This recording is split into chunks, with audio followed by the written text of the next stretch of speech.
হাই friend, মই Debabrata Das daily market এনালাইচিছৰ নতুন এটা ভিডিঅ'ত আপোনালোকক ৱেলকাম জনাইছোঁ। আজি বেংক নিফটি ফাইনেল ক্ল'জ হৈছে 45,996, যিটো প্ৰিভিয়াছ ক্ল'জৰ পৰা 629 পইণ্ট ওপৰত গৈ ক্ল'জ হৈছে। আৰু আমাৰ যিখিনি যোৱাকালিৰ যিখিনি আমি লেভেল দিছিলোঁ, সেই গোটেইখিনি 3টা লেভেলে আমাৰ এচিভ কৰিছোঁ। এতিয়া প্ৰাইচটো যদি ইয়াৰ হাইটো যদি ব্ৰেক কৰে, তেতিয়াহ'লে ইয়াৰ যিটো নেক্সট ৰেজিষ্টেন্ট হ'ব সেইটো হ'ব 46,500, এইটো হ'ব। আৰু এইটো যদি ব্ৰেক কৰি দিয়ে তেতিয়াহ'লে তাৰ যিটো নেক্সট ৰেজিষ্টেন্ট ল'ব, ইয়াৰ পৰা ৰেজিষ্টেন্ট ল'ব। আৰু যদি ডাউন চাইডে যদি প্ৰাইচটো যদি ডাউন চাইডে আহে, তেতিয়াহ'লে ইয়াৰ ফাৰ্ষ্ট যিটো ছাপৰ্ট ল'ব, এই যিটো হাই আছে প্ৰিভিয়াছ হাই, ইয়াৰ পৰা ই ছাপৰ্ট ল'ব। আৰু যদি এইটো ব্ৰেক কৰি দিয়ে তেতিয়াহ'লে এই যিটো আজিৰ ল' আছে ইয়াৰ ওচৰত আহি পাব পাৰে। যদি আপছাইডৰ কাৰণে আমি লেভেলখিনি চাওঁ, তেতিয়াহ'লে হৈ আছে 46,500 আৰু হৈ আছে 46,933। আৰু যদি আমি ডাউন চাইডৰ কাৰণে যদি আমি চাওঁ, তেতিয়াহ'লে হৈ আছে 45,677 আৰু হৈ আছে 45,311। ইণ্টাৰনেট বেংক নিফটি আমি কেনেকৈ ট্ৰেড প্লেন কৰিম সেইটো এবাৰ আমি চাই লওঁ। যোৱাকালি যিখিনি আমি লেভেল দিছিলোঁ, 4টা লেভেল দিছিলোঁ, 4টা লেভেল গোটেইখিনি আমি এচিভ কৰিছোঁ। আৰু যোৱাকালি আৰু তাৰ আগদিনাখন মই কৈছিলোঁ যে ইয়াত এটা ফ্লেগ পেটাৰ্ণ হৈ আছে, আৰু এই ফ্লেগ পেটাৰ্ণটো যেতিয়া ই ব্ৰেক কৰিব তেতিয়া এটা ধুনীয়া আমি এটা আপছাইডে মুভ দেখিবলৈ পাম। আৰু একজেক্টলি ইয়াত যেতিয়া হাইটো ব্ৰেক কৰিছে, তাৰপিছত এইটো আমি এটা ধুনীয়া মুভ দেখিবলৈ পাইছোঁ আৰু প্ৰাইচটো ইয়াৰ ওচৰতে আহি ক্ল'জ দিছে। এতিয়া আমি চাম যে নেক্সট আমাৰ মুভ কি থাকিব। এইটো ৰেঞ্জৰ ভিতৰত যদি প্ৰাইচটো অপেন হৈ যদি ব্ৰেকআউট দিয়ে আপছাইডে, তেতিয়াহ'লে আমাৰ যিটো ফাৰ্ষ্ট যিটো আমাৰ ৰেজিষ্টেন্ট হ'ব, এইটো এৰিয়াৰ পৰা ই ৰেজিষ্টেন্ট ল'ব।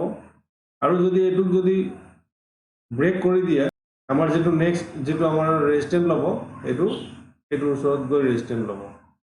আৰু এইটো জেগাৰ পৰা যদি প্ৰাইচটো অপেন হৈ ডাউন চাইডে আহে, তেতিয়াহ'লে ফাৰ্ষ্ট যিটো হ'ব ছাপৰ্ট যিটো ল'ব, এইটো যিটো হাই আছিলে ইয়াৰ পৰা ই ছাপৰ্ট ল'ব। আৰু এইটো যদি ব্ৰেক কৰি দিয়ে তেতিয়াহ'লে এইটো 45,500ৰ যিটো লেভেল আছে ইয়াত আহি ছাপৰ্ট ল'ব। আৰু ইয়াৰ পৰা প্ৰাইচ একশ্যনটো চাব লাগিব আমি। আৰু এইটো যদি ব্ৰেক কৰি দিয়ে তেতিয়াহ'লে আজিৰ যিটো ল' আছিলে ইয়াত আহি ছাপৰ্ট ল'ব পাৰে।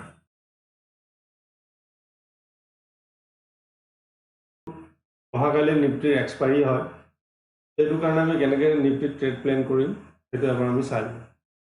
যিটো আমাৰ যোৱাকালিৰ লেভেলখিনি আছিলে তাৰ গোটেইখিনি লেভেলে আমি এচিভ কৰিছোঁ। আৰু এতিয়া আমি চাওঁ যে এইটো চাওক, আজি কেইবাদিন ধৰি মই কৈ আছোঁ যে প্ৰাইচটো এটা ৰেঞ্জৰ ভিতৰতে আছে।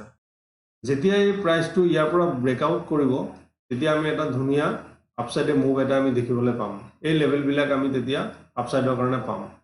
আৰু যদি ই ডাউন চাইডে যদি আহে তেতিয়াহ'লে ইয়াৰ পৰা ই এটা ছাপৰ্ট ল'ব, তাৰপিছত ই আহি এইটো যিটো ল' আছে এইটো ল'ৰ ওচৰত ই এটা ছাপৰ্ট ল'ব লাগে। এতিয়া আপছাইডৰ কাৰণে যিখিনি লেভেল হ'ব সেইটো হ'ব 21,811 আৰু হ'ব 21,911। আৰু ডাউন চাইডৰ কাৰণে হ'ব 21,500, 21,433 আৰু হ'ব 21,350।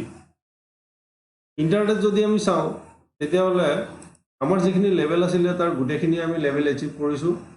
আৰু ইয়াত মই যোৱাকালি মেনশ্যন কৰিছিলোঁ যে প্ৰাইচটো যদি এইটো ৰেঞ্জৰ ভিতৰতে যদি থাকি যায় তেতিয়াহ'লে আমি এক্সপাইৰী দিনাখন আমি এটা ভাল মুভ দেখিবলৈ পাম। আৰু চাওক, প্ৰাইচটো এইটো জেগাৰ পৰা ইয়াত আহি আকৌ ইয়াত গৈ প্ৰাইচটো এইটো জেগাতে ক্ল'জ দিছে। যদি অহাকালি যদি এইটো জেগাত অপেন হৈ যদি এইটো ব্ৰেকআউট দি আপছাইডে, তেতিয়াহ'লে এইটো যিটো হাই আছে এইটো যদি ব্ৰেক কৰি দিয়ে তেতিয়াহ'লে আমি ইয়াৰ পৰা এটা ফাৰ্ষ্ট মুভ দেখিবলৈ পাম। ইয়াত অপেন হৈ যদি ডাউন চাইডে আহে তেতিয়াহ'লে আমি এইটো জেগাৰ পৰা আমি এটা ছাপৰ্ট ল'ম, আৰু এইটো যদি ব্ৰেক কৰি দিয়ে তেতিয়াহ'লে আমি এইটো যিটো ল' আছে এই ল'ৰ ওচৰত গৈ আমি এটা ছাপৰ্ট ল'ব পাৰোঁ। আপছাইডৰ কাৰণে লেভেলখিনি হ'ব 21,811 21,911 আৰু হ'ব 22,000 যিটো ৰাউণ্ড ফিগাৰ লেভেল আছে সেইটো হ'ব আৰু ডাউন সাইডৰ কাৰণে হ'ব 21,533 তাৰপিছত হ'ব 21,488 আৰু হ'ব 21,004 এইকেইটা হৈছে ডাউন সাইডৰ কাৰণে ইয়াত মই এটা কথা আপোনালোকক জনাব বিচাৰোঁ অহাকাইলৈ বাজেট আছে তো যেটো কাৰণে বাজেটৰ দিনাখন যিসকল নতুন বিগিনাৰ আছে তেখেতলোকে মোৰ মতে ট্ৰেড নকৰিলে ভাল হয় কিয়নো বাজেটৰ দিনাখন বহুত ভলেটাইল থাকে মাৰ্কেট বাজেটৰ দিনাখন টেকনিক্যাল এনালাইসিস হোক বা কোনো ধৰণৰ প্যাটাৰ্ন হোক চাৰ্ট প্যাটাৰ্ন হোক বৰ এটা কাম নকৰে কিয়নো বাজেটটো হৈ গৈছে সেন্টিমেন্টৰ বেস কৰি কাম কৰি থাকে এতিয়া অহাকালি যদি মৰ্নিং সেশনত যেতিয়া স্টেটমেন্ট দিব কোনো এটা স্টেটমেন্ট দিব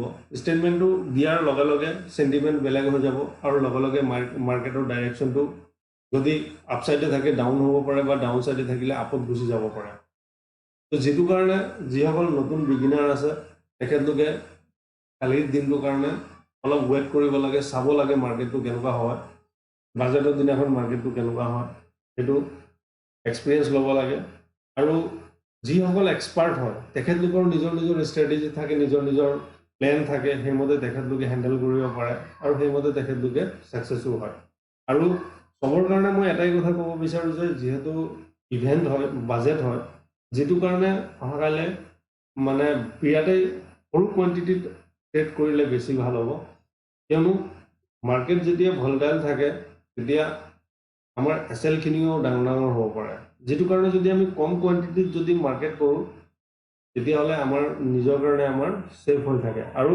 অহাকালি স্পেশালি ৰিস্ক ম্যানেজমেন্ট কৰিহে আমি ট্ৰেড কৰিব লাগিব ৰিস্ক ম্যানেজমেন্ট নকৰি যদি আমি ট্ৰেড কৰো তেতিয়া হলে আমাৰ একাউন্ট খালি হোৱাৰো চান্স থাকিব বাজেটৰ যেটো এনাউন্সমেন্ট হ'ব হেতু 10টাৰ পৰা 11টা 11:30 এনেকুৱাৰ মাজতে হ'ব লাগে মই এক্স্যাক্টলি টাইমটো নাজানো কিন্তু যেতিয়া এনাউন্সমেন্ট হ'ব তাৰ পিছত সেকেন্ড হাফত আমি যদি কোনোবাই সৰু যদি ট্ৰেড পাওঁ তেতিয়া হলে সৰু ট্ৰেড আমি ল'ব পাৰো আৰু আমি চাব লাগিব যে মাৰ্কেটটো যেতিয়া এটা ষ্টেবল হ'ব আৰু কোনো এটা যদি ডাইৰেকশন লৈছে তাৰ পিছতহে আমি ট্ৰেড কৰিলে ভাল হয় আৰু এনাউন্সমেন্টৰ আগত মাৰ্কেটটো অলপ বেছি ভলটাইল হৈ থাকে সেইটো কাৰণে আপোনালোকে বাজেটৰ দিনাখন আপোনালোকে বহুত কেয়াৰফুলি আপোনালোকে ট্ৰেড কৰিব আশা কৰো ভিডিওটো আপোনালোকক ভাল লাগিব আৰু যদি ভাল লাগে তেতিয়া হলে লাইক শেয়াৰ এণ্ড সাবস্ক্ৰাইব কৰিব আৰু যদি নতুন হৈ থাকে তেতিয়া হলে মোৰ চেনেলটো সাবস্ক্ৰাইব কৰিব নোটিফিকেশনৰ বেলটো ক্লিক কৰিব যাতে নতুন নতুন ভিডিওখিনি আপোনালোকে কুইকলি পায়